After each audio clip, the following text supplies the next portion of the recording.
Do you have another job you work? I work 3 jobs. Yeah. Do you do any of them well? Roll D1, scene 1, take 1. Welcome back to Breaking Cool Dork News, RadarGeek.net. I'm a woefully underpaid peon who was never given a name, and today I am joined by CEO of Horton Studios, Roger Horton. Hi, I'm Roger Horton. Yes. Well, you've now released over 30 blockbuster movies, several of which are kind of good. How did the Horton cinematic universe become the juggernaut it is today? Remember back with me to the ancient days of 2008, when simple-minded folk attended moving picture establishments without asking how those talkies fit into the broader merchandising empires. I mean, can you imagine watching a movie without immediately Googling Spider Roger 3 ending explained plus sequel release date? Oh, I cannot, and I refuse to even try. Well, as the owner of 5 popular Horton comic characters, plus several hundred other characters the average American couldn't name even with a gun to their head, we wanted to be sure the first Roger Man movie would stand out. Instead of rehashing the same tired rich man dresses up as a flying mammal to punch swarthy foreigners trope, she's right behind me, isn't she? Roger Man is a story of a rich man who dresses up as a robot to shoot swarthy foreigners. Ah, yes, I see that now. Of course, the real trick was ensuring each subsequent HCU movie felt distinct. But thankfully, we nailed it. That just happened. Well, that just happened. That just happened. That just happened. That just happened.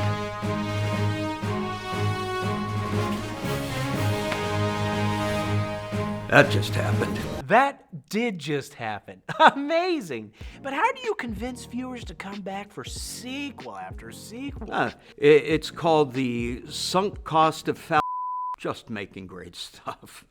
Vision, no! That just happened. First, we convinced loyal readers of Horton Comics that their dorky hobby was actually a lifestyle. Then, by constantly and endlessly teasing upcoming HCU films with bonus footage we hid behind the scrolling immemorial lists of special effects serfs who starved to death working on our digital Punch and Judy shows, we created a feedback loop of precious, precious hype. By the time we stopped bothering to compose quality shots or write competent dialogue, we had become so powerful that dweebs like you were forced to dedicate most of their websites to HCU coverage lest you go bankrupt. It's like that fable about boiling a frog, except you're the frog, and the water is attractive celebrities in spandex saying, "Ooh, that's gonna leave a mark." Never bring a squid to a magic fight. And on that note, don't forget to check out the 37 most coolest HCU characters ranked by how awesomely badass they are. You'll rush to the comments to call us stupid dipshits when you see who's number 4, which only helps our visibility in the algorithm. After the interview, or I won't be able to feed my children this week, but in the meantime, how do you respond to critics who say that the HCU has gotten a little samey? Oh, whoa! Hold on there, true foe. Every HCU film contains drama, comedy, and a romance so sexless it will pucker your genitalia until they retreat inside you. The sun's going down, big guy. A few movies even contain scenes scary enough to shock the wimpier 8-year-olds out there. Oh no! It's a tricycle! Nobody's on it. It's a metaphor for my grief. If that's somehow not enough for celluloid huffing elitists, we graciously allow movie theaters to show upwards of 2 non-HCU movies a day at either 11 a.m. or 11 p.m. Time slots perfect for the unemployed milksops who think movies should make you experience emotions or show you new perspectives. As if we weren't the first movie franchise that I'm aware of to acknowledge that women and minorities are people. That just happened. You know, I will admit that movies that don't exclusively star white 30-year-old males make me extremely upset. Wait until you learn that HCU even briefly acknowledges that gay people exist. Well, in certain countries. This reminds me of Budapest. Wow, I think that will literally make me kill myself, or more likely, review bomb the movie on Rotten Tomatoes while I angrily wipe tears and snot off my keyboard. Tell me, what's next for the HCU? Oh, I don't know.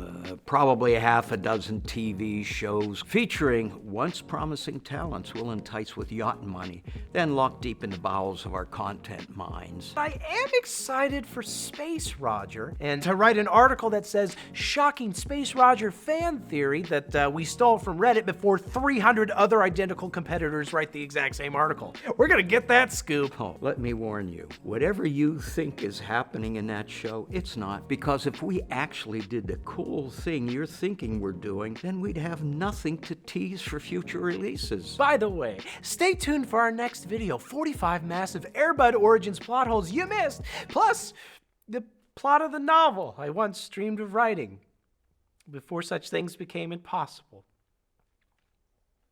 And before we go, how do you respond to critics who say that the HCU is a little juvenile? Between working a job you hate and lovingly rearing the next generation of HCU fans, you only get a few precious hours a week to yourself. Do you really want to challenge your mind with some depressing crap? Or do you want to put on soothing pablum, shove oodles of popcorn down your gullet, and play on your phone as you half-watch two CGI globules bump into each other? Then go online and demand we cast a hologram of Heath Ledger as Aunt Roger so you can feel like you're part of the creative process?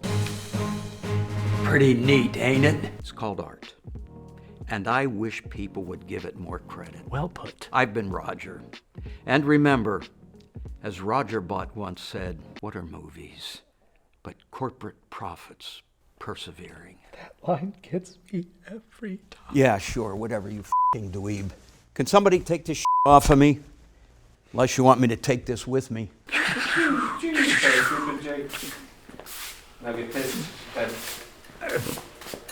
Camera's rolling here.